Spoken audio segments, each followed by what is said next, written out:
எளிமையான சமையலும் ஆரோக்கியமான வாழ்வில் இன்றைக்கி என்ன சமையல்னு பார்க்கலாமா? காலை சாப்பாட்டுக்கு அடை செய்யலாம் அப்படின்னு சொல்லிட்டு நைட்டே பருப்பெல்லாம் ஊற வச்சுட்டேன்.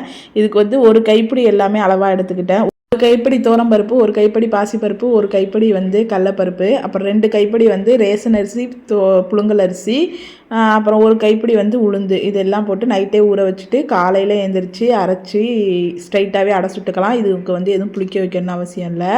அடை தோசைக்கு மாவு அரைக்கிறப்ப சோம்பு, பட்டை மிளகா, பூண்டு வந்து தோலோடு போட்டு அரைச்சோம் அப்படின்னா அந்த ஸ்மெல்லு நல்லாயிருக்கும். அதுக்கப்புறம் கருவேப்பிலை வந்து ஒரு கைப்பிடி போட்டு அரைச்சிக்கலாம். பாட்டில் கருவேப்பிலை கடந்தாலே எடுத்து ஒதுக்கி வச்சுருவோம், யாருமே பெருசாக சாப்பிட மாட்டோம். இந்த மாதிரி அடை மாவெல்லாம் அரைக்கிறப்ப அந்த கருவேப்பிலையும் சேர்த்து வந்து அரைச்சிட்டோம் அப்படின்னா அதோட டேஸ்ட்டு பெருசாக இருக்காது. கருவேப்பிலையும் சாப்பிட்ட மாதிரி ஆயிரும். அதுக்கப்புறம் அந்த மாவை அரைச்சி எடுத்துக்கிட்டு அதில் பெருங்காயத்தூள், உப்பு, வெங்காயம் குட்டி குட்டியாக கட் பண்ணது எல்லாத்தையும் போட்டு கலந்து தோசை மாதிரி சுட்டு எடுத்துக்கலாம். இல்லை அடை மாதிரி வேணும்னா அடை மாதிரி சுட்டு எடுத்துக்கலாம். இதுக்கு எல்லா காய்கறியும் போட்டால் அவியல் சூப்பராக இருக்கும். எனக்கு வந்து காலையில் டைம் இல்லை, ஹஸ்பண்ட் 8 மணிக்கெல்லாம் வேலைக்கு போகணும் அப்படின்னு சொன்னாங்கங்கிறதுக்காக தேங்காய் சட்னி அரைச்சேன். தேங்காய் சட்னியில் பச்சை மிளகா போட்டு அரைக்கிறத விட பட்டை மிளகா போட்டு அரைச்சோம் அப்படின்னா சூப்பராக இருக்கும்.